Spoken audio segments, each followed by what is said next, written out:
It is a true honor to welcome you all to SIMS Hospital. SIMS Hospital has always been committed to where we stand here to share a story that truly exemplifies this mission, the successful management and saving of a 29-year-old patient who suffered an extremely rare and recurrent stroke condition complicated by antiphospholipid antibody syndrome or APLA. We have a distinguished panel of specialists with us today whose collaborative effort made this life-saving outcome possible. Please join me, Dr. Prabhash Prabhakaran, Director. Good afternoon, everybody. On behalf of the SIMS Hospital and our chairman, I would like to welcome our Director of Neurology and Director of Neurosurgery and all the team members and the press and media and the staffs. This is a rare case scenario in India. This is the antiphospholipid antibody age group of females, mostly in the age of 20 to 35 years. The reason is recurrent abortion and during pregnancy the stroke incidents. This has been documented in the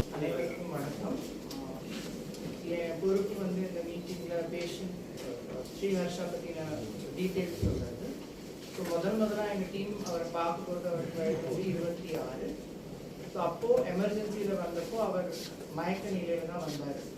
கூட இருந்தவங்க வந்து அவர் காலையிலேருந்து மயக்க நிலையில இருந்ததாகவும் பலமுறை vomit பண்ணதாகவும் கூறினாங்க. So examine பண்ணி MRI scan எடுக்கிறப்போ உங்களுக்கு அவருக்கு வந்து சிறுமூளையில ஸ்ட்ரோக், அதாவது செரிபெல்லர் இன்ஃபார்க்ட் இருக்கிறதாக தெரிஞ்சது. கூட அவருக்கு வந்து ஹைட்ரோகெஃபலஸ், அதாவது அந்த ஸ்ட்ரோக்கோட தாக்குதல்னால இன்ஃபாக்ட்னால பிரெயின்ல வீக்கம் வர ஆரம்பிச்சு உயிருக்கு ஆபத்தான கட்டத்தில் இருந்தார். ஸோ உடனடியாக இந்த neuro surgery team doctor Vijay sir doctor Suresh Babu sir team வந்து அவருக்கு எமர்ஜென்சி சர்ஜரி, அதாவது அவசர நிலை அறுவை சிகிச்சை பண்ணி உயிரை காப்பாற்றினாங்க. அதுக்கு பேர் வந்து போஸ்டீரியர் ஃபோர்ஸா டீகம்ப்ரெஷன். அதுக்கு பிறகு சர்ஜரி முடிந்த பிறகு அவர் கொஞ்ச நாள் ஐசியூல இருந்தாரு, வென்டிலேட்டர்ல இருந்தாரு. படிப்படியா வென்டிலேட்டர்ல இருந்து குறைச்சு வார்டுக்கு வந்தாரு. அதுக்காக ட்ரீட்மெண்ட் ஆரம்பிச்சோம். ட்ரீட்மெண்ட் வந்து பிளட் தின்னர், திருப்பி ரத்த குழாயில அடைப்பு உண்டாகாம இருக்கிறதுக்கு மெடிசின்ஸ் ஆரம்பிச்சோம். ஸோ படிப்படியா மெடிசின்ஸ் எடுத்துட்டு ஒரு 3-4 மாதத்துல அவர் வேலை பார்க்குற நிலைக்கு வந்துட்டாரு. டே டு டே ஆக்டிவிட்டிஸ் செயல்பாடுலாம் பண்ண ஆரம்பிச்சாரு, வேலைக்கு போக ஆரம்பிச்சாரு. இதுக்கப்புறம் அவர் ரெகுலர் ஃபாலோ அப்ல இருந்தார்.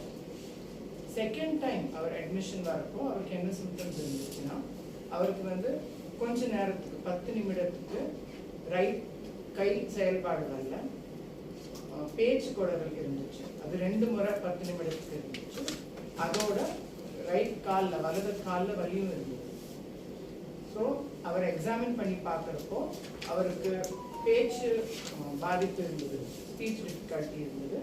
ரைட் கை அசைவு செயல்பாடு கொஞ்சம் கம்மியாக இருந்தது. எக்ஸாமின் பண்ணி ஸ்கேன் பண்ணுறப்போ அவருக்கு 3 உடல் உறுப்புகளில் ரத்த குழாய் அடைப்பு பாதிப்பு இருந்ததாக தெரிஞ்சுங்க. அதாவது இடது பக்கம் மூளைக்கு போகிற ரத்த குழாயில் அடைப்பு கொஞ்சம் பாதிப்பு ஏற்பட்டிருந்தது. இன்னொன்று வந்து வலது காலுக்கு போகிற ரத்த குழாயில் அடைப்பு இருந்தது. அண்ட் ஹார்ட்ல ஒரு சேம்பர், லெஃப்ட் ஏட்ரியம்னு சொல்லுவோம், அதுலேயும் கிளாட். இந்த ஹார்ட்ல கிளாட் இருந்ததுனால அவருக்கு வந்து காலில் வலது காலையும் இடது பக்கம் மூளையிலையும் பாதிப்பு ஏற்பட்டது. ஸோ எங்க vascular surgery team doctor Sairam வந்து பேஷண்ட் எக்ஸாமின் பண்ணாரு.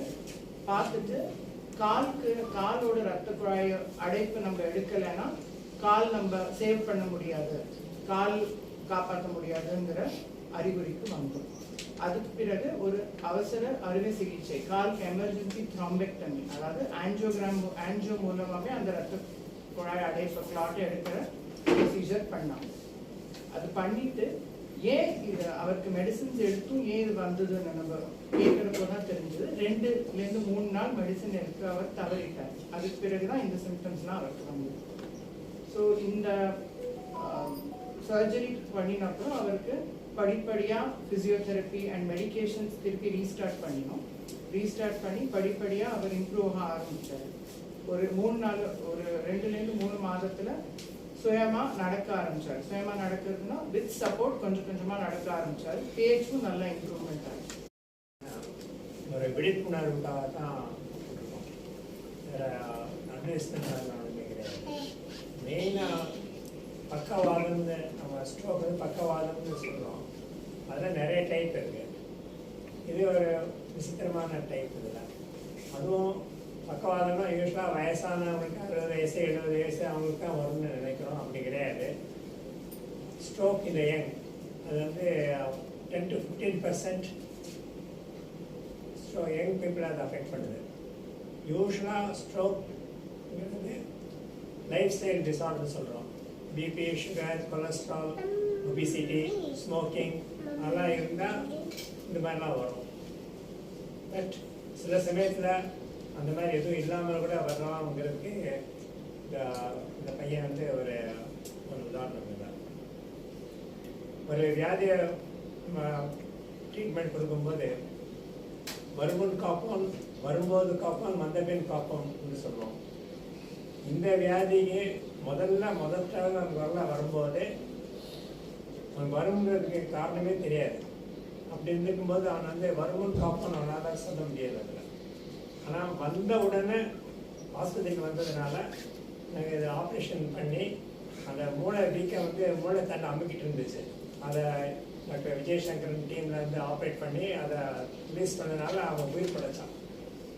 சிறுமூளையில் வீக்காக வரும்போது அது மூளைத்தண்டை அமுக்கும். மூளைத்தண்டை அமுக்குன்னா தலையில் மேல் பக்கத்தில் நீர் சேரும். இந்த நீர் சேரும்போது அவங்களுக்கு மூச்சு திணறல் வந்து கொலாப்ஸ் ஆயிடுவாங்க.